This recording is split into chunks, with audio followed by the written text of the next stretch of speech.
예. 예, 우리 지난 시간에 출애굽에 대해서 한번 했잖아요. 그쵸? 그래갖고 뭐 이집트, 나일강, 약속의 땅, 광학동, 그쵸? 그런 얘기들을 지난 시간에 했고, 이번 시간에는 같은 출애굽기 본문이지만 바로가 한 말을 통해서 바로가 무슨 말을 했는지 그걸 같이 한번 살펴봄으로써 바로가 한 말들은 마귀가 한 말이잖아요. 그러니까 이 마귀가 어떤 식으로 우리 생각 가운데 역사하고 우리 감정 가운데 역사하고 또 우리에게 또 이렇게 자꾸 낙담하게 하는지 같이 한번 살펴봤으면 좋겠습니다. 여기 손자병법에 보면은 지피지기 백전불태랑 이런 말 있잖아요. 그쵸? 적을 알고 나를 알면 뭐 위태롭지 아니한다. 모든 싸움에서 위태롭게 되지 아니한다 라는 말인데, 우리가 마귀가 일하는 그런 원리 그런 걸 알고 넘어갔으면 좋겠습니다. 자, 그래서 9가지 장면을 갖다가 이제 가져와봤습니다. 첫 번째 장면은 이스라엘 백성이 이렇게 많아지고 이렇게 강하게 되었을 때, 강대하게 되었을 때, 그때 이제 마귀가 아니라 바로가 하는 말인데, 같이 한번 읽어보겠습니다. 시작. 자, 우리가 그들에게 대하여 지혜롭게 하자. 두렵건대 그들이 더 많게 되면 전쟁이 일어날 때 우리 대적과 함께 우리와 싸우고 이 땅에서 나갈까 하노라 하고, 그러므로 바로가 그의 모든 백성에게 명령하여 이르되, 아들이 태어나거든 너희는 그를 나일강에 던지고 딸이거든 살려두라 하였더라. 아멘. 마귀의 가장 큰 두려움은, 마귀가 무슨 돈 떨어질까 이런 걱정하지는 않을 거 아니에요. 그쵸? 죽으면 어떡하지 나? 이런 걱정하지 않을 거 하잖아요. 얘는 영적인 존재니까. 마귀의 가장 큰 두려움은 우리가 죄로부터 자유롭게 되어서 흑암의 권세로부터 이렇게 나가는 겁니다. 그게 마귀의 가장 큰 두려움입니다. 그래서 그 말씀이 골로새서 1장 13절에 우리가 잘 아시는 말씀 있죠? 같이 읽어보겠습니다. 그가 우리를 흑암의 권세에서 건져내사 그의 사랑의 아들의 나라로 옮기셨으니 그 아들 안에서 우리가 속량 곧 죄사함을 얻었도다. 아멘. 흑암의 권세에서 건져지는 것을 마귀는 가장 두려워합니다. 가장 두려워합니다. 그래서 어떻게든 우리를 밖으로 나가지 못하게, 흑암의 권세에서 나가지 못하게 우리를 꽁꽁 묶고 있는 겁니다. 두 번째로 또 볼 수 있는 건 뭐냐면, 아들이 태어나거든 죽이고 딸은 살리라는 겁니다. 이거는 아들은 영적으로 생명을 만들 수 있는, 씨를 줄 수 있는 존재. 그러니까 되면은 일단 어떻게든 죽이라. 딸을 여자 비하, 여성 비하 이 얘기가 아니라, 영적으로 생명이 만들 수 없고, 그 다음 씨를 줄 수 없는 상태면 살려놔라. 라고 얘기합니다. 그러니까 구원에 관심 없는 세상 사람들에 대해서 마귀 건드리진 않아요. 돈 벌고 싶으면 계속 벌어라, 열심히 생각해라, 하고, 권력을 더 갖고 싶으면 그래 계속 해라. 회사 승진에 옥매여갖고 거기에 정신 팔려 있으면 그래 열심히 해라 하고 격려해주지, 그걸 갖다 방해하고 이러진 않습니다. 마귀는 계속 네 자랑을 더 크게 하고 싶고 네 의를 세우고 싶다 그러면, 그래 너 잘났다 이러면서 네가 서울대 나왔고 어떻게 나왔고 하면서 돈 많고 계속 부추겨주고 그런 걸 갖다가 격려해주지. 근데 반면에 말씀대로 살려고 하거나 구원받으려 하거나 성도교에 나오려고 하거나 이러면은 마귀는 죽이려고 달려드는 거죠. 죽이려고. 세 번째는, 우리가 마귀는 절대 화평할 수 없는 관계라는 거예요. 서로 죽이고 죽이는 관계입니다. 죽고 죽이는 관계입니다. 그래서 마귀 입장에서 보면은 우리 출애굽기 1장 22절 읽은 대로 아들이 태어나거든 너희는 그를 나일강에 던지고 그냥 죽여버리라는 거예요. 죽여버려라. 고통스럽게 해라 이것도 아니고 그냥 죽여버려라. 그리고 베드로전서 5장 8절에 보면 근신하라 깨어라 너희 대적 마귀가 오는 사자같이 두루 삼키며 삼킬 자를 찾나니라고 하면 디바우로라고 하는데 삼킬 자를 찾는 게 영어 사전 찾아보니까 걸신 들린 듯이 먹다라고 걸신 들린 듯. 걸신 그 아시죠? 그 느낌 걸신 나이 드신 분들이 잘 아는 표현. 어이구 걸신 들린 듯이 먹네. 뭐 이런. 제가 전에 동생이랑 같이 둘이서 이제 여기 설악산 넘어서 여행을 갔는데 남자들 둘이 가니까 뭐 밥 해먹기도 찾고 그래갖고 막 쫄쫄 굶다가 어디 그 아버지 아시는 분 식당 하셔서 거기 갔어요. 그 마음껏 편하게 먹으라고 해갖고 먹는데 예, 공깃밥만 1인당 6그릇씩 먹어요. 6그릇. 아버지 친구분이 뭐 얼마나 먹나 또 먹고 그래요. 막 재미 들이셔갖고 계속 좋은데 12개가 쌓이는 거예요. 이렇게 걸신 들리듯이 먹을 그럴 때 쓰는 표현이라는 거예요. 우리 동물의암 같은 데 보면은 진짜 무섭게 사자가 잡잖아요. 사자가 한번 가갖고 살짝 이렇게 툭툭 치는 게 아니라 어디 목뼈 부러지는 소리 나도 우두둑 씹잖아요. 그렇게 우리를 삼키려고 찾고 있다고 하는 거예요. 그리고 또 우리 편에서는 출애굽기 11장 5절에 보면 애굽 땅에 있는 모든 처음 난 것은 왕위에 앉아 있는 장자로부터 몸종의 장자와 모든 가축의 처음 난 것이 죽으리니 우리도 하나님 편에서는 그 마귀를 쳐 죽이는 거죠.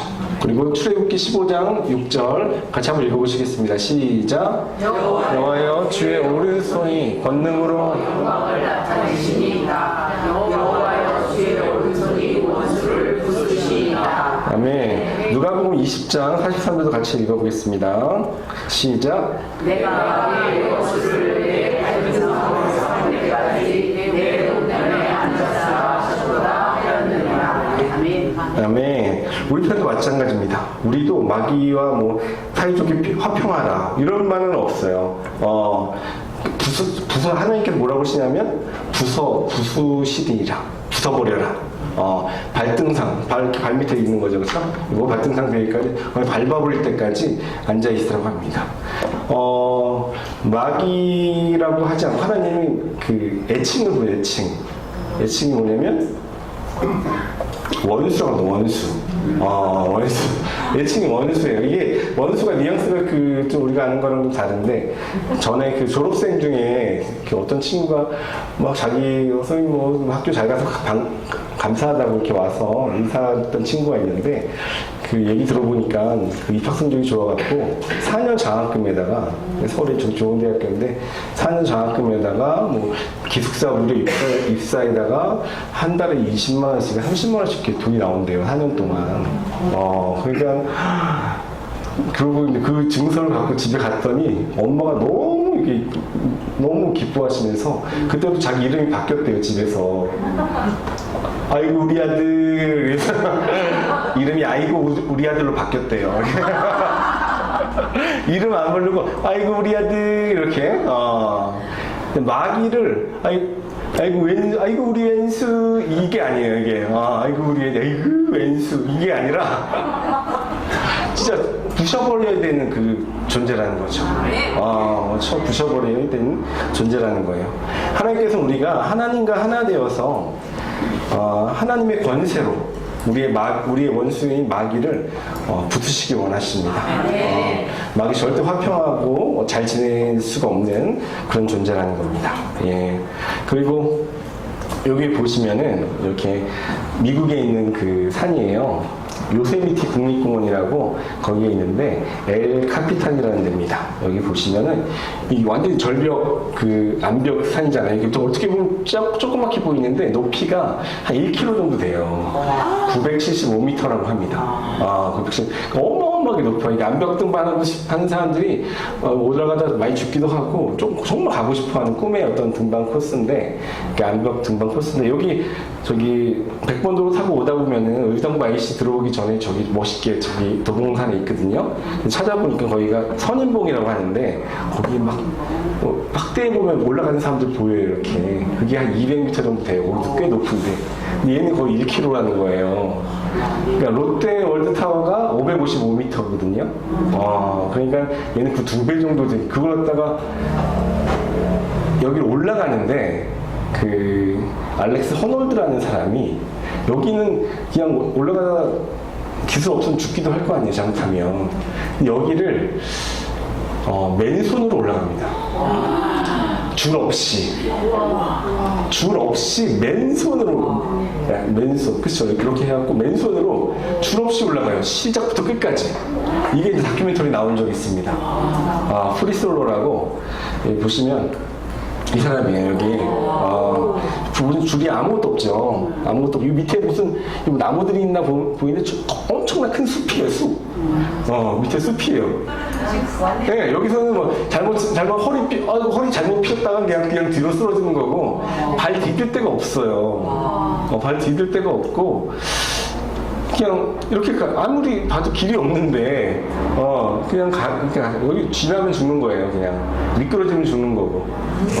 그리고 다른 사진도 하나 보여드리면 보이면 여기 밑에 여기 산들 보이시죠? 여기 뭐 나무 엄청 큰 숲 보이고, 이 사람 옆에 그냥 가는 거예요. 이렇게 슉슉슉. 줄이 없어요. 줄이 없어. 네, 위험하죠, 그렇죠? 위험하다는 정신이 나가는 거죠, 이렇게. 그 복장도 막 진짜 멋있는 복장도 아니고, 약간 그 아파트 음식물 쓰레기 버리러 가는 마시러 가는 복장으로, 여기 편의점 가는 복장이랑 비슷한데, 그 복장으로 요 1000m 가까운 데를 올라갔어요. 이게 씨나 가져갔나 모르겠네. 네, 살아있어요.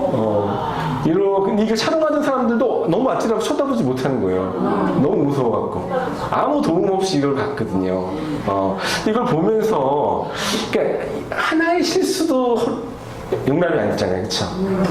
그래서 이 사람한테 그걸 어떻게 이걸 가능하게 됐냐라고 물어보니까, 줄을 처음부터 이러지는 않았고, 줄을 살짝 달고 진짜 수백 번 올라갔대요.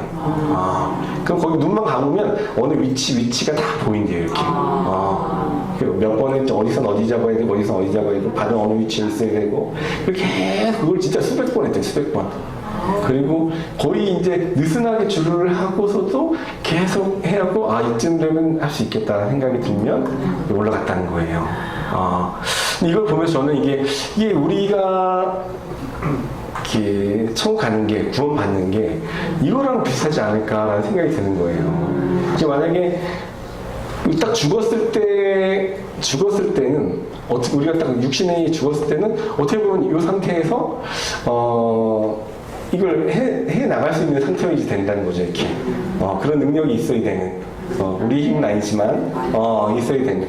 근데 마귀는 어떻게든 미끄러뜨리려고 하고, 어떻게든 떨어뜨리려고 하고, 발에 쥐가 나게 하려고 하고, 우리 두렵게 못 가게 하고. 그렇지만 우리는 살아있을 때라는 거는 그 줄이 이게 연결돼 있을 때 계속 점검하고, 연습하고, 정말 내가 천국 가는 게 맞나? 내가 지옥 가는 건 아닌가? 하는 그 두려움이 코로나 걸렸을 때, 그때가 좀 밤이었던 것 같아요, 이렇게.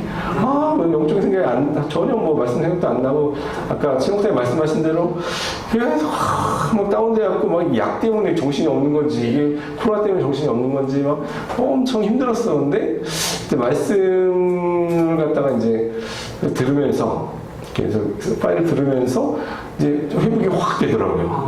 회복이 되는데, 너무 너무 감사하더라고요, 진짜.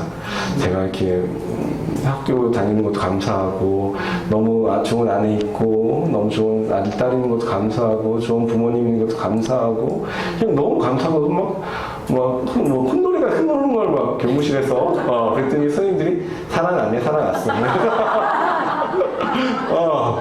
그 얘기 나오더라고. 너무 감사하더라고, 진짜. 내 직업도 너무 감사하고, 이 복음을 아는 것도 감사하고, 성도교회 다니는 것도 감사하고, 말씀을 배울 수 있는 것도 너무 감사하고, 너무. 하여튼, 우리가 이 영적인 싸움이, 이거랑 비슷하다는 거. 실수하면, 그냥 그 끝이다. 정말 우리는 계속 점검을 해봐야 된다. 우리가 지옥을 점검하는 건 말씀이잖아요. 그쵸? 말씀에 따라 나의 상태가 어떤지에 대해서 정말 계속적으로 점검을 해야 된다고 생각을 합니다. 자, 그 다음에 두 번째 장면은 이스라엘 백성이 고통으로 하나님께 부르짖는 장면이에요. 같이 한번 읽어보겠습니다. 시작. 애굽 왕은 죽었고 이스라엘 자손은 고된 고통으로 말미암아 탄식하며 부르짖으니 그 고된 고통 노동으로 말미암아 부르짖는 소리가 하나님께 상달된지라. 하나님이 그들의 고통 소리를 들으시고 하나님이 아브라함과 이삭과 야곱에게 세운 그의 언약을 기억하사 하나님이 이스라엘 자손을 돌보셨고 하나님이 그들을 기억하셨더라. 아멘. 예, 구원받은 자의 태도에 대해서 나오는데 23절에 보면은 부르짖는다는 표현이 두 번이나 나와요. 하나님은 영적으로 소극적으로 이렇게 가만히 멍 때리고 있는 그런 상태를 좋아하지 않으세요. 우리가 그런 사람에게 아무 일도 안 하십니다. 어떻게 되겠지 뭐 하나님은 내 마음 알아주실 거야. 하나님은 사랑이시니까 이렇게 그런 사람들에게 하나님 아무 일도 안 하십니다. 어떻게 안 됩니다. 어떻게 안 됩니다. 요즘 그 마귀가 이제 우리 마음을 좀 이렇게 좀 그렇게 하듯이 요즘 찬양들 보면은 그 젊은 사람들이 좋아하는 요즘 찬양들 보면은 찬양 가사들이 다 그래요. 뭐 내 마음 아시죠? 뭐 이러면서 내 모든 생각도 뭐 이러면서 내 생각 뭐 내 마음 아시죠? 하나님 뭐 나 힘들어요 위로해 주세요. 뭐 구원에 관련된 뭐 말씀으로 일어서겠습니다 이런 거 없어요. 그냥 나 힘든데 뭐 이렇게 나 너무 밤인데 뭐 나를 왜 광야해 주시는 거죠? 뭐 이런 찬양들이 많아요. 이렇게 이런 찬양들이 그냥 소극적으로 그냥 누워 있는 찬양들. 38년대 병자처럼 이렇게 누워 있는 찬양들이 많습니다. 이렇게. 근데 성경에는 부르짖는다는 편이 243번이나 나와요. 부르짖는다는 편이 243번이나 나와요. 243번이. 하나님은 그걸 원하신다는 거예요. 우리의 마음을 담아서 전심으로 하나님 찾기 원하신다는 것이에요. 자, 예레미야 33절 잘 아시는 말씀이죠. 같이 한번 읽어보겠습니다. 너는 내게 부르짖으라. 내가 내게 응답하겠고 내가 알지 못하는 크고 유명한 일을 내게 보이리라. 너희는 온 마음으로 나를 구하면 나를 찾을 것이요 나를 만나리라. 세례 요한의 때부터 지금까지 천국은 침노를 당하나니 침노하는 자는 빼앗느니라. 아멘. 여기도 보면은 그 침노한다는 표현이 바이올런트란 나오는데 폭력적이라는 뜻이 굉장히 좀 이렇게 질서를 안 지키고 너무 막무가내 아니야? 이런 느낌. 우리가 하나님 앞에 나갈 때는 막 정신없는 진짜 뭐 무서울 정도로 완전히 무정부 상태가 되는 그런 느낌으로 엄청 강하게 나가야 된다는 하나님께서 우리한테 원하시는 장면이라는 겁니다. 자, 그 다음에 세 번째 장면인데 세 번째 장면 모세와 아론이 처음으로 바로를 찾아갔을 때입니다. 같이 한번 읽어보겠습니다. 시작. 바로가 이르되 여호와가 누구이기에 내가 그의 목소리를 듣고 이스라엘을 보내겠느냐. 나는 여호와를 알지 못하니 이스라엘을 보내지 아니하리라. 백성이 이들에게 이르되 모세와 아론아 너희가 어찌하여 백성의 노력을 쉬게 하려느냐. 가서 너희의 노력이나 하라. 아멘. 마귀는 하나님의 존재에 대한 이렇게 무시, 비아냥 등을 통해서 하나님을 믿는 우리의 힘을 빼려고 합니다. 최근에 기독교 이미지를 갖다가 크리스찬 이미지를 개독교라고 하고 하나님 계시면 목사가 저러겠냐, 뭐 장로가 저러겠냐, 니네 아빠 집사인데 저러겠냐, 이렇게 얘기하고. 특별히 웃긴 건 주변의 크리스찬들이 자기들에게 직접적인 피해를 준 건 없어요. 없는데도 불구하고 미워하고 조롱하고 인터넷 댓글 보면 정상이 아닙니다. 진짜 하나님 믿는 사람은 예수 믿는 사람은 진짜 이건 나 풀린 사람, 뭐라고 해야 되나, 이거 정상적인 대화가 안 될 사람들 그런 느낌으로 이렇게 치부가 돼버리는 거죠. 괜히 교회 가서 연애질이나 하고 돈 갖다 바치고 예수 믿고 잘 되는지 못 봤다, 쓸데없는 짓 하지 말고 애들 공부나 시켜라, 집에서 집안일이나 똑바로 해라, 이런 식으로 이게 바로 마귀가 우리 마음에 하는 짓들입니다. 그런 것들. 자, 그 다음에 네 번째 장면 보겠습니다. 자, 모세와 아론이 이렇게 하나님이 너희 함께 하시다고 얘기하시고 이제 했는데, 이제 더 노역이 고대되었을 때 있잖아요. 그 당시입니다. 출애굽기 6장 8절에서 9절 같이 한번 읽어보겠습니다. 시작. 내가 아브라함과 이삭과 너희를 인도하고 그 땅을 너희에게 주어 기업을 삼게 하리라. 나는 여호와라 하셨다 하라. 모세가 이와 같이 이스라엘 자손에게 전하나 그들이 마음의 상함과 가혹한 노역으로 말미암아 모세의 말을 듣지 아니하였더라. 아멘. 우리 안에 이제 하나님의 성품과 반대되는 어떤 성품들 있잖아요, 그렇죠? 육신의 부모, 그 다음에 간절했던 기도의 무응답, 너무나 고된 삶 등을 이것들은 하나님의 말씀을 있는 그대로 받아들일 수 없는 상황이 돼요. 마음의 상한 마음과 마음의 상처죠. 하나님 아버지라는 단어 때문에 육신의 아버지나 어머니와의 관계가 하나님과의 관계 속에 투영이 됩니다. 이렇게.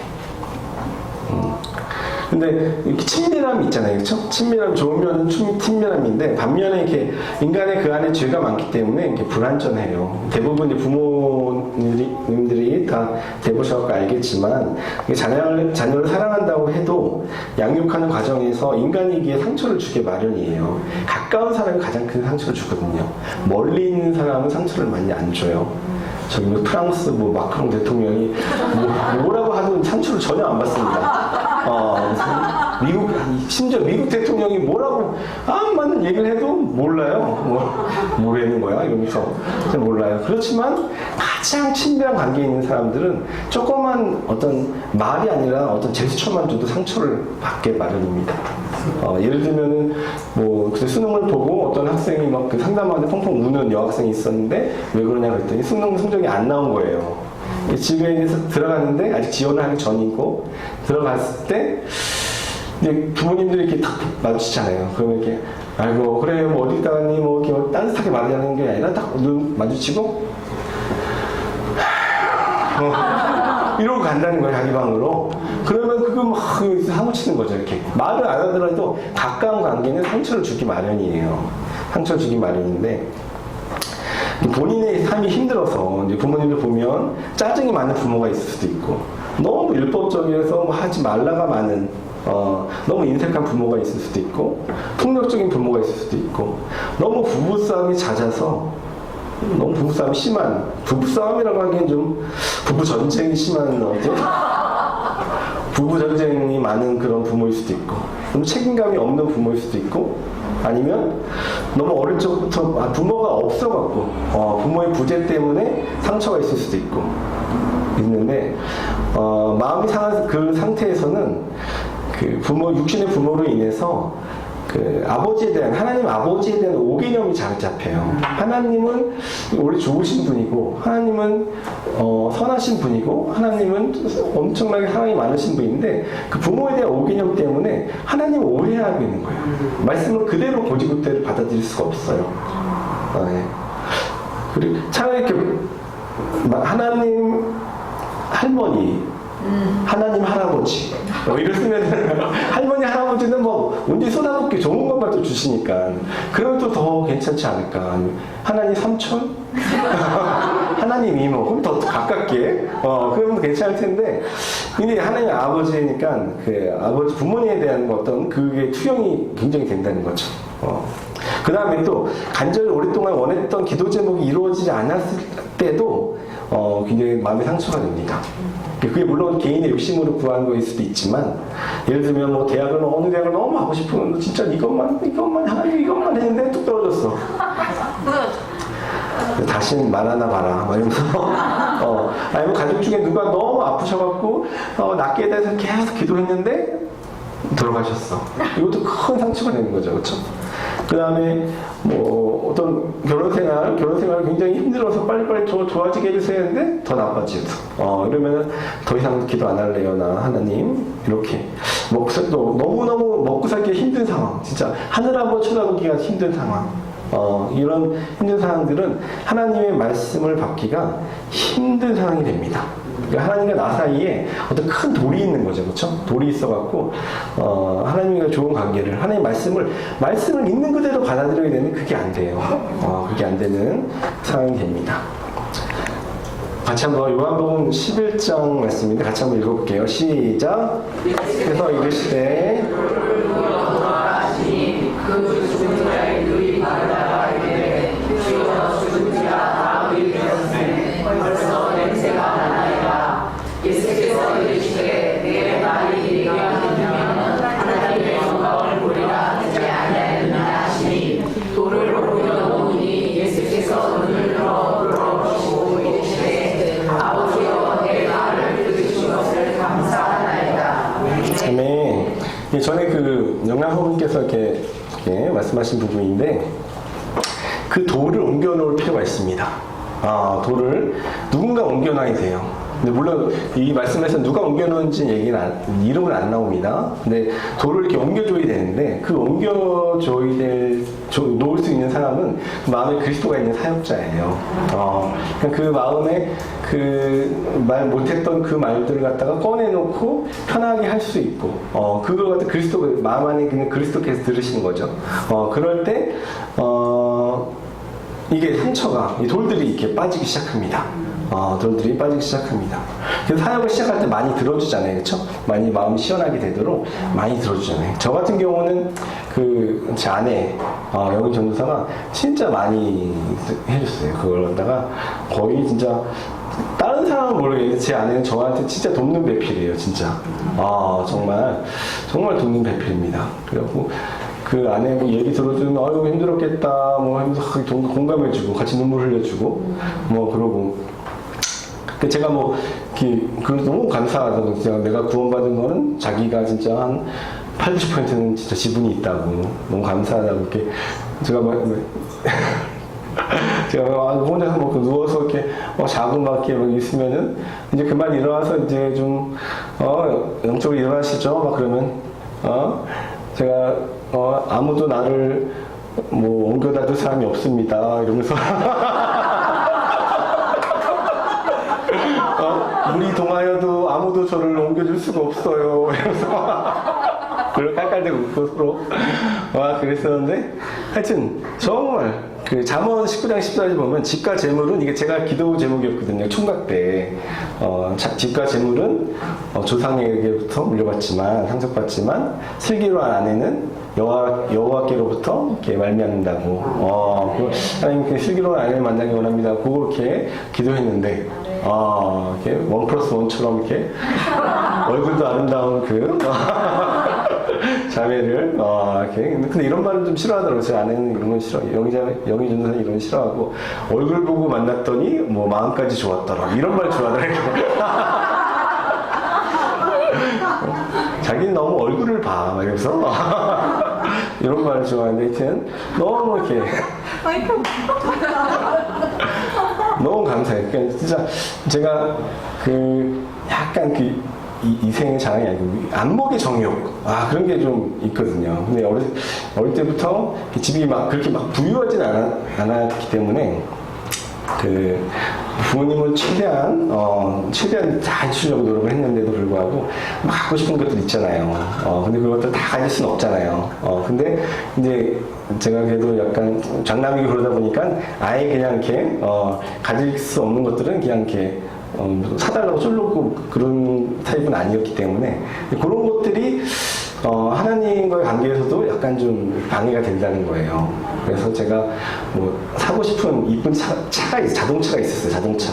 자동차가 있어갖고 비싼 자동차는 스포츠카인데 근데 그걸 갖다가 이게 너무 이쁘다 이거 사도 돼? 그랬더니 하나 사 이러는 거예요. 그래서 이거 되나? 이러면서 그랬더니 근데 그게 이제 무슨 뭐 몇 억이 되는 차가 아니고 20년이 넘은 차여갖고 진짜 막 가격은 너무 다운돼 있는 그런 싼 차거든요. 싼 차인데 그래도 이거 타도 되나? 그랬더니 괜찮아.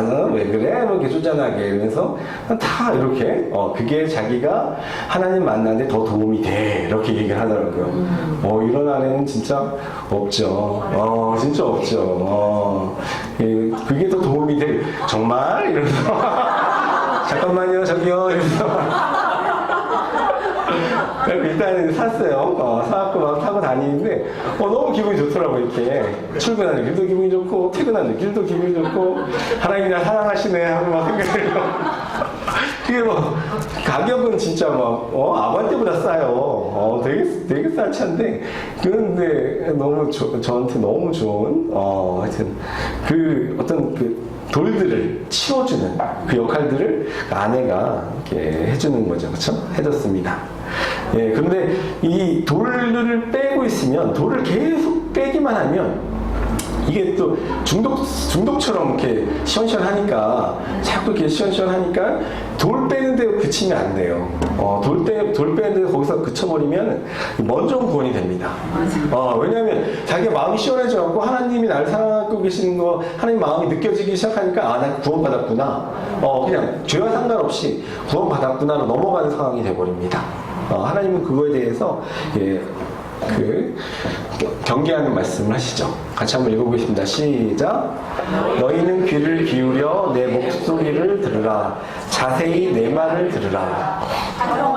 가는 자가 어찌 쉬지 않고 갈기만 하겠느냐. 자기 땅을 개간하며 고르기만 하겠느냐. 지면을 이미 평평히 하였으며 소의 양을 부리며 에베의 양을 부리며 소매를 줄줄이 심으며 에베를 마음에 심으며 비리를 그 바에 심지 아니하겠느냐. 아멘. 예, 보시면은 자세히 내 말을 들으라. 혹시 안 들을까봐 걱정하시는 거죠. 자세히 들어라. 듣는데 똑바로 들어라. 자세히 잘 들어봐. 야, 언제까지 돌만 골라낼 거야. 큰 돌 골라내면 조그만 돌 또 큰 돌 돼 있죠, 그렇죠? 또 골라내고 조금 또 골라내고 언제까지 땅만 고르고 있을 거야. 여기 보시면 소양을 뿌리며 대양을 뿌리며 그 다음에 소맥을 뿌리며 그렇죠? 그 다음에 줄줄이 심으며 심지 아니하겠느냐 나옵니다. 그러니까 그 땅을 어느 정도 갈았다면 그 다음부터는 말씀을 씨를 뿌려야 된다는 거예요. 씨를 계속 갈기만 하면 안 된다는 것입니다. 우리 구원은 말씀이 씨가 뿌려지고 그 씨가 그 안에서 뿌려져 있을 때 일어나는 일이기 때문에 말씀을 그대로 뿌려야 된다는 겁니다. 그리고 무엇보다도 더 중요한 거는 이 내 경험이나 어떤 그 상황에 상관없이 하나님의 말씀을 그대로 믿는 거예요. 그대로 믿는 거예요. 조금 이렇게 안 믿어진다고 해도 그래도 나는 믿어. 그 저번 신목사님 말씀하신 것처럼 나는 뭐 부모님 엄마의 사랑을 받지 못했지만 그래도 나는 말씀은 그대로 믿어. 믿으면은 말씀이 뭐 육신의 부모와 하나님 다르다는 것 다들 아는데 뭐 살아온 삶이 어떻다는 건 어떻고 상관없이 하나님은 사랑이시다 그러면 사랑이시다. 아멘. 하나님 거짓말 안 하신다 그러면 아멘.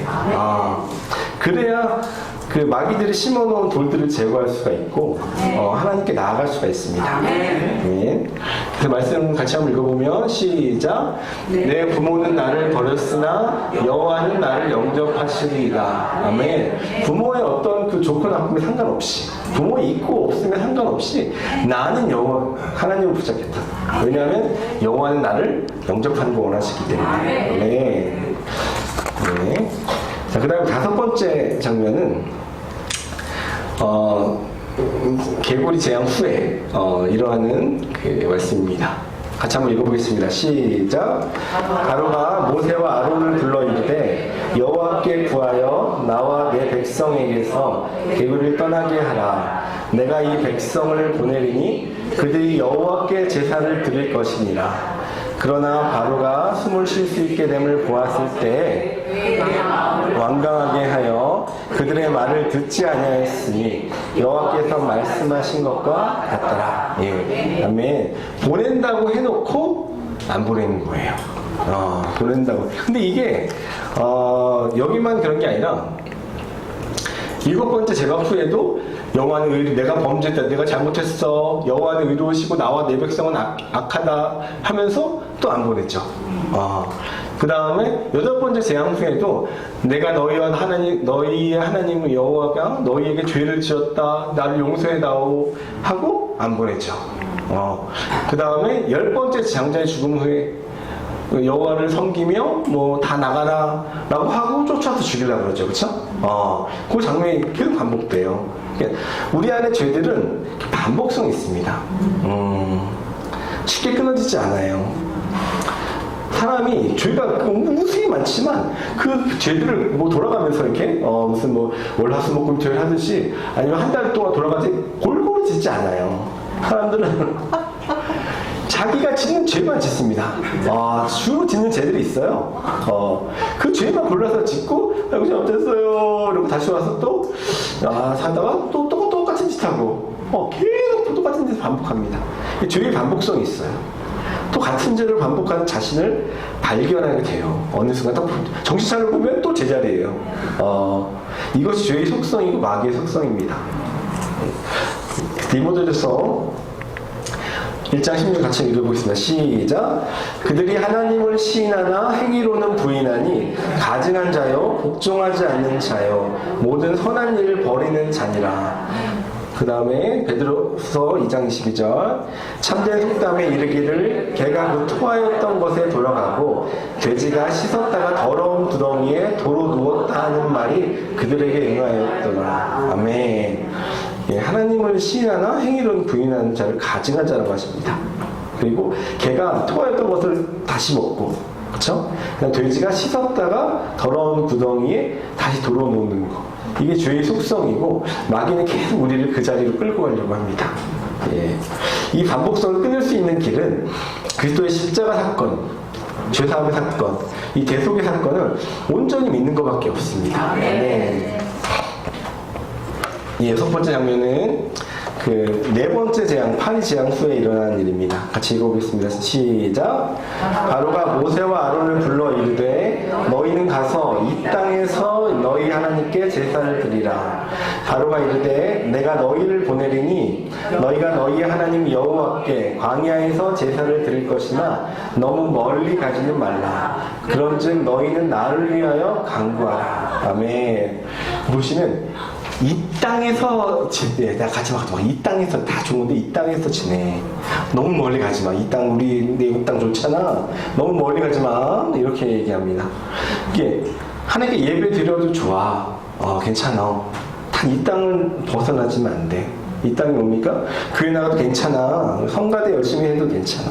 청년부, 구역예배, 모든 예배, 모든 모임에 열심히 참여해도 괜찮아. 11조? 괜찮아. 믿는 사람끼리 결혼해야지. 단기 선교 나가도 괜찮아. 해외에다 교회를 세워도 괜찮아. 심지어 전도사나 목사가 되겠다고? 괜찮아. 다 좋아. 자식을 위해서 기도하고, 또 물질적으로 안정되게 기도하고, 또 정신적으로 평안한 삶을 위해서 기도하고, 또 세계 평화를 위해서 또 기도해. 괜찮아. 단, 죄사함에 대한 거, 죄가 성량받는 것에 대한 거, 지옥 가는 거, 구원받는 거, 말씀 제대로 배우는 거, 이런 거 생각하지 마. 이것만 안 하면 돼. 그것만 안 하면 돼. 다 교회 당 열심히 해도 다 괜찮고, 모든 모임에 아름답게 참석하고, 우아하게 앉아서 이렇게 있어도 괜찮아. 다 좋아. 다 좋은데, 이 구원에 대한 건 깊이 생각하지 마. 이게 바로 마귀가 우리 마음에 하는 그런 짓입니다. 이 땅에서 제사를 지내라. 이 땅 벗어나지 마라. 벗어나지 마라. 자, 7번째 같이 8번째 재앙, 메뚜기 재앙 전에 일어나는 일입니다. 출애굽기 10장이죠. 같이 읽어보겠습니다. 시작. 바로가 그들에게 이르되 내가 너희와 너희의 어린아이들을 보내면 여호와가 너희와 함께 같으니라. 보라, 그것이 너희에게는 나쁜 것이니라. 그렇게 하지 말고 너희 장족만 가서 여호와를 섬기라. 이것이 너희가 구하는 바니라. 이에 그들이 바로 앞에서 쫓겨나니라. 예, 이것도 웃기죠, 그쵸? 너희 애들은 놓고 가는 거예요. 이 장족만 가라는 거니까 뭐 아내도 두고 가라는 얘기 같습니다. 아내도 두고 애들 놓고 가라는 거예요. 그러면 제가 생각해 보세요. 제가 예배 드리러 가는데 무용이 놓고 로이 놓고 가요. 5살짜리 10살짜리 놓고 걔네들이 어떻게 될지 뭐 밥을 해 먹을지 그것도 뭐 걱정도 되지만 하여튼 뭐 그냥 놓고 가요. 갔다가 예배 드리는데 뭐 예배가 그 제정신으로 드릴 수 있을는지 그것도 모르겠고 드리자마자 다시 어떻게 됩니까? 다시 와야죠, 이게. 다시, 뭐, 약속 있다면 어디로 갑니까? 다시 돌아와야 되죠. 그냥 도로 원점으로, 다시 돌아와. 하나님을 믿든 예배를 드리든 다 좋은데, 소중한 건 가장 소중한 거는 남겨놔야 돼. 자기 자존심 지켜야지. 자존심 말이야. 늙음하게 효도하는 건 돈뿐이 없다. 돈 다 챙겼니? 나한테 뭐라고 하는 건 참을 수 있어도 내 자식한테 뭐라고 하면 못 참는다. 그리고 약점을 딱 예, 가장 중요한 자기 이렇게 치명적인 그 있잖아요. 사람마다 그게 있는 그걸 갖다가 붙잡고 뭐 다 열심히 해. 근데 일로 와야지 이렇게 일로 와야지. 성경에 보면 말씀에 보면 거기에 대한 또 말씀도 다 같이 나와 있죠. 마태복음 19장의 말씀인데 우리가 모두 아시는 말씀입니다. 선한 젊은 관원 얘기죠, 그렇죠? 어떤 사람이 죽게 이르되 선생님이여 내가 무슨 선한 일을 하여 영생을 얻으리까 자신감이 있습니다. 내가 좀 치거든요. 이러면서 좀 하거든요. 내가 어떻게 영생 얻을 수 있죠? 근데 이 모든 것을 내가 다 지켜 싸웠는데 아직도 무엇이 또 부족합니까? 라고 했더니 내가 온전하고자 할진대 가서 내 소유를 팔아 가난한 자들에게 주라. 그러면 하늘에서 보아가 내게 있으리라. 그리고 와서 나를 따르라 하시니 그 청년이 재물이 많으므로 이 말씀을 듣고 근심하며 가니라. 다시 왔다는 말씀이 없어요. 그렇죠? 이 청년의 그 아킬레스 건은 가장 소중한 것은 재물이었던 거예요. 이거를 별 끝까지 놓지 못하게 하는 거죠. 마귀의 속셈은, 마귀가 하는 일은 그런 것들입니다. 한마디로 말하면 하나님을 믿되 100% 다 그 마음을 들이면 안 된다는 거예요. 온 마음으로 하나님을 찾으면 안 된다. 반 마음으로 찾아라. 반 마음으로 찾아라. 이것이 마귀가 우리한테 하는 짓들입니다. 네. 아홉 번째 재앙은 여덟 번째 장면은 아홉 번째 재앙 흑암 재앙 후에 일어난 일입니다. 같이 읽겠습니다. 시작. 바로가 모세를 불러서 이르되 너희는 가서 너희의 양과 소는 머물러 두고 너희 어린 것들은 너희와 함께 갈지니라. 모세가 이르되 왕이라도 우리 하나님 여호와께 드릴 제사와 번제물을 우리에게 주어야 하겠고 바로가 모세에게 이르되 너는 나를 떠나가고 스스로 삼가 다시 내 얼굴을 보지 말라. 내가 내 얼굴을 보는 날에는 죽으리라. 아멘. 여기 보면은 또 자식은 데려가는데 양과 소는 가져가지 말라고. 진짜 무슨 어떻게 보면 그 얘기 하고 짜증난다 얘. 이러면서 왜 이렇게 쿨하지 못하냐. 뭐 이렇게 뭐 지금 이건 안 돼. 이거 했더니 이거 가져가. 이렇게 얘기합니다. 양과 소에 대한 번제물에 대한 얘기인데 그 번제물에 대한 말씀이 사무엘상에도 있는데 같이 한번 읽어봤으면 좋겠습니다. 시작. 다만 백성이 그 마땅히 멸할 것 중에서 가장 좋은 것으로 길갈에서 당신의 하나님이 여호와께 제사하려고 양과 소를 끌어왔나이다 하는지라. 사무엘이 이르되 여호와께서 번제와 다른 제사를 그의 목소리를 청종하는 것을 좋아하신 같이 좋아하시겠나이까. 순종이 제사보다 낫고 듣는 것이 순양의 기름보다 나으니 이는 거역하는 것은 점치는 죄와 같고 완고한 것은 사실 우상에게 절하는 죄와 같습니다. 왕이 여호와의 말씀 말씀을 버렸으므로 여호와께서도 왕을 버려 왕이 되지 못하게 하셨나이다 하니. 아멘. 양과 소는 여호와께 드릴 제사와 번제물을 의미합니다. 근데 진정한 제사와 번제물은 하나님의 말씀을 듣고 거역하지 않는 순종하는 마음이에요. 하나님의 말씀 앞에 완고하지 않고 말씀을 잘 듣는 것이 진정한 양과 소입니다. 마귀는 그래 말씀 읽어도 좋아, 말씀 공부 많이 해도 좋아, 무슨 말씀 집회, 성령 집회 많이 참석해도 좋아. 그렇다고 100% 순종하지 마. 너 너무 좀 광신자다. 100% 따라가려고 하지 마. 순종하지 마. 좀 이렇게 뭐라고 해야 되나, 이게 좀 너무 무식해 보이지 않니? 이렇게 하는 거예요. 마귀는 우리에게 그렇게 얘기를 하면 다가옵니다. 자, 마지막으로 9번째 장면에서는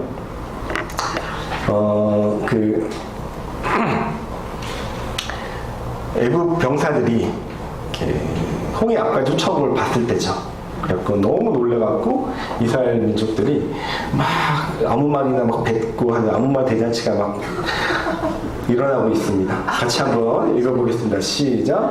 우리가 애굽에서 당신에게 이른 맛이 이것이 아니냐. 이르기를 우리를 내버려 두라. 우리가 애굽 사람을 섬길 것이라 하지 아니하더냐. 애굽 사람을 섬기는 것이 광야에서 죽는 것보다 낫겠노라. 모세가 백성에게 이르되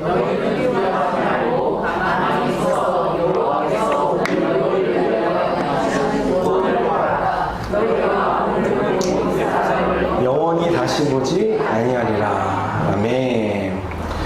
이 보시면은 자기들이 너무 힘들어 여호와께 부르짖었다고 나왔잖아요. 구원해달라고. 근데 여기서 뭐라고 하냐면 우리를 내버려두라 하지 않았냐. 우리가 애굽 사람 섬길 거야. 이러면서 섬기는 게 낫겠다는 아니고 뭐 섬길 거야. 이러면서 광해 준 것보다 낫겠다. 이렇게 얘기합니다. 애굽의 10가지 재앙을 통해서 하나님의 살아계심을 눈으로 목도한 사람들이에요. 그리고 출애굽했던 이스라엘 사람들입니다. 애굽의 장자들이 다 죽어나가는 걸 다 봤고, 나일강이 피로 물드는 걸 봤고, 그걸 보면서 하나님 정말 살아계시구나 라는 걸 봤던 사람들인데 이렇게 됩니다. 우리가 말씀을 배우면서 자기의 의는 더러운 것이다, 버려야 된다 라고 엄청 많이 들었잖아요. 그렇죠?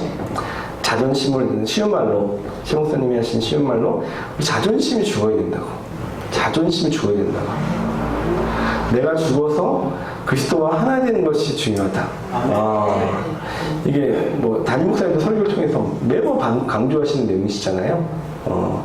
근데 귀에 정말 딱지가 생기도록 계속 많이 듣는 다루었던 내용인데, 그 자존심도 죽으려고 많이 노력을 하고 또 죽은 것 같고, 그래서 마인드 변화된 것 같기도 하고, 가정이 변화되기도 하고, 뭐 그런 사람들인데 사람마다 다 약한 부분들이 있어요.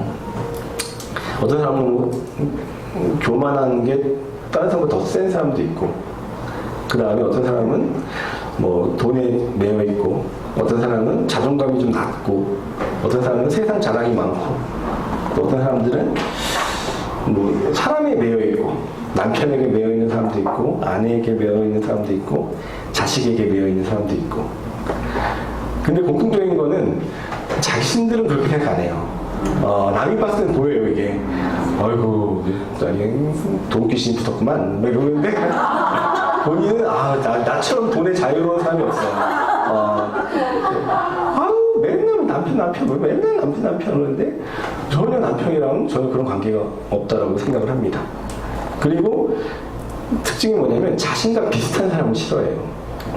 교만한 사람이 너무 싫어요.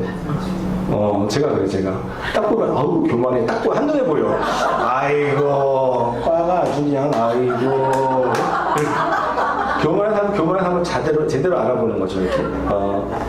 양심이 없는 사람은 양심이 없는 걸 제일 싫어해요. 어휴, 양심 없는 짓 하고, 진짜 짜증나지.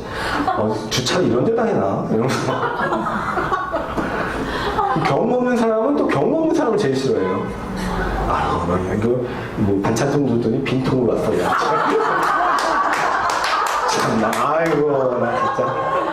주나 봐라. 그래서 마귀가 이 약한 틈을 공격합니다. 우리 약한 틈을 공격해. 말씀을 배우다 보면 특히 구원이 가까운 그 중요한 시기가 되면은 사역자분들이 이제 이게 돌만 치울 수는 없으니까 말씀을 계속 뿌리시잖아요. 이제 뿌리시다 보면은 그 죽어야 할 부분을 갖다가 이렇게 알려준단 말이에요. 이렇게 찔러준단 말이에요. 이렇게 찔러주면은 이렇게 말씀을 그렇게 당신은 그 죽어야 됩니다라고 얘기를 해주시거나 얘기를 하지 않고 그냥 쓱 지나간 남 얘기하고 지나가는데도 그 연약한 부분 때문에 시험이 드는 거죠. 이렇게 이 일이 근데 이게 자기가 자존심이 죽어야 되는 그 상황이라는 거를 정확하게 딱 캐치가 되면 너무 많이 들어왔기 때문에 조금 처음에 힘들긴 해도 죽어야지 하고 이렇게 딱 죽으려고 마음을 먹고 이제 기도가 퍽 죽으려고 합니다. 근데 마귀의 계략은 뭐냐면 이게 그 자존심이 죽어야 될 상황이라고 생각을 못하게 하는 거예요. 이거 내가 여기서 내 자존심이 죽어야 바로 내가 공부해왔던 바로 그때야. 좋았어. 드디어 실천할 수 있게 됐네 하면서 기쁜 마음으로 죽어야 되는데 그 상황이 아니라고 느껴지게 하는 거죠. 그래서 그 상황, 자존심이 죽어야 될 상황이라고 생각하지 않고 그 말씀 상대방 사역자가 이게 나한테 잘못한 상황이라고 인식을 하게 해요. 이렇게. 그래서 내가 맞고 저 사람이 잘못 말했어.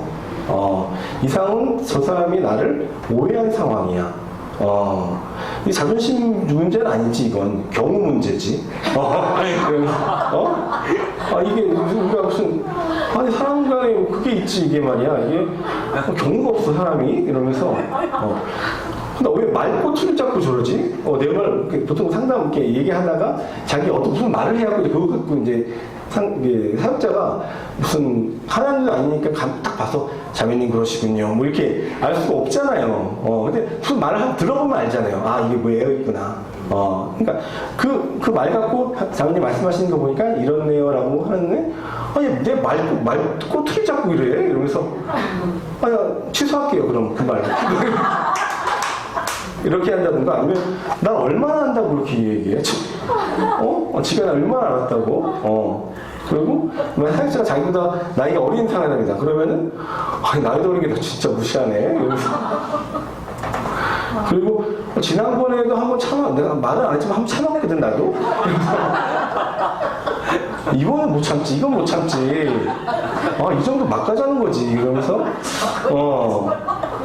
그래서 가장 중요한 그 키워드가 하나 딱 나옵니다. 여기서 자기 생각 속에 어떤 키워드가 나오냐면 그런 식으로 생각하면 안 되지. 사역을 그런 식으로 해. 그래서 말씀을 받던 많은 사람들이 이 포인트에서 자존심이 죽지 못하고 떠나가요. 아까 원하사님이 얘기했어요. 300명 이상 갔다고. 근데 그런 사람들 나름대로 말씀 공부했던 사람들인데도 불구하고 300명 이상 그 중요한 순간에 이 자존심이 죽어야 되는 바로 그 상황이구나 하고 기쁜 마음으로 확 죽는 게 아니라 왜 사역을 이따위로 해? 이러면서 경우가 없네 이러면서 근데 그분들이 그냥 말씀을 아예 모르시는 분들도 아니고 말씀을 통해 삶이 변화됐어요. 제가 사는 게 너무 요즘 천국이에요. 너무 감사해요. 그러셨던 분들이에요. 그런 분들이 떠나가게 되는 거예요. 이거는 마치 애굽의 열지양을 통해서 하나님의 살아계심을 눈으로 똑똑히 목도하고 출애굽했던 이스라엘 백성들이 우리가 애굽 사람을 섬긴 거라고 하지 않았냐. 애굽 사람을 섬기는 것이 광야에서 죽는 것보다 낫겠다라고 하고 있는 이 상황과 비슷합니다. 이때 우리는 이 마귀의 말을 듣지 말고 이게 가족은 조금 나아요. 가족이 왜 조금 낫냐면 다른 사람들 그냥 여러분과 하고 그냥 내가 말씀 여기만 있어? 하고 그냥 떠나가면 되는데 가족은 떠나갈 데가 없어. 갔다가 그냥 그 애는 뭐 괜찮냐? 이러면서 이렇게 갔다가 가족은 묶여있으니까 가족으로 묶여있으니까 그나마 오는 그런데 이게 가족 관계가 아니면은 아유 말씀 여기만 있어. 아유 진짜 나 그동안 많이 들었거든 또 파일도 많아 나 이러면서 그러고 가버리는 상황이 발생합니다. 근데 이 말씀 앞에 우리가 그럼 어떻게 나가야 되냐? 14장 13절처럼 나가야 된다는 거예요. 모세가 백성에게 이르되 너희는 두려워하지 말고 가만히 서서 여호와께서 오늘 너희를 위하여 행하시는 그 구원을 보아라. 너희가 오늘 본 애굽 사람을 영원히 다시 보지 아니하리라. 아멘. 두려워하지 않으면 가만히 서서 어떻게 두려워하지 않을 수 있겠어요? 가만히 서 있다는 건 그 애굽 군대 앞에서 나의 생각이나 어떤 나의 자존심이 이렇게 죽어야 된다는 거예요. 그래야 가만히 있을 수 있죠. 내 생각을 내려놓을 수가 있죠. 그래서 하나님을 그래야만 온전히 바라볼 수 있지 않겠습니까? 예. 여호와께서 오늘 너희를 위하여 행하시는 구원을 보라. 너희는 오늘 본 애굽 사람을 영원히 다시 보지 아니하리라. 그리스도 안에 있는 생명의 성령의 법이 죄와 사망의 법에서 너를 해방하였습니다. 아멘. 여러분 기억 꼭 해야 됩니다. 사역자에 대해서 그런 식으로 생각하면 안 되지. 말씀 좀 안다고 날 무시해? 라는 그 마음속에 생각이 올라오면 삐삐삐삐삐삐삐삐삐 하면서 자존심이 죽어야 될 때다. 저는 이렇게 말씀 공부할 때 약간 그 펜만 하나 갖고 있으면 좋겠어요. 이렇게. 그래서 하다가 좀 표정이 살짝 변하면 삐삐삐삐삐삐 지금은 죽으셔야 할 때입니다. 지금은 사역자를 바라보지 마시고 지금은 죽어요. 삐삐삐삐 눈이 수운해지면 이렇게 다시 내려놓으시고 이렇게 이게 눈빛이 달라지거든요. 이게 눈빛이 갑자기 싸나운으로 확 바뀌어요. 이렇게 싸나 바뀌어서 뭐라는 거야 이렇게 누구나 알듯이 이게 앞에 있는 사람이 알듯이 그렇지만 삐삐삐삐삐 하면 이렇게 이렇게 지금은 죽으셔야 할 시간입니다. 이렇게 푯말이 하나 있으면 좋겠어요. 예, 마귀는 우리에게 이런 식으로 역사를 합니다. 예. 개발해요.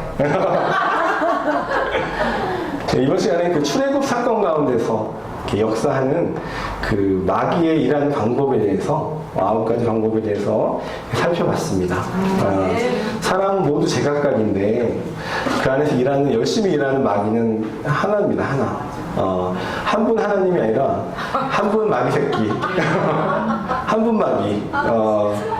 우리가 이 마귀가 일하는 방법을 예상하고 대적할 수 있다면 우리 안에서 생각으로 감정으로 속삭이는 마귀의 생각을 분별할 수 있을 것이고 이 영적인 여정에서 승리할 수 있을 것 같습니다. 예, 감사합니다.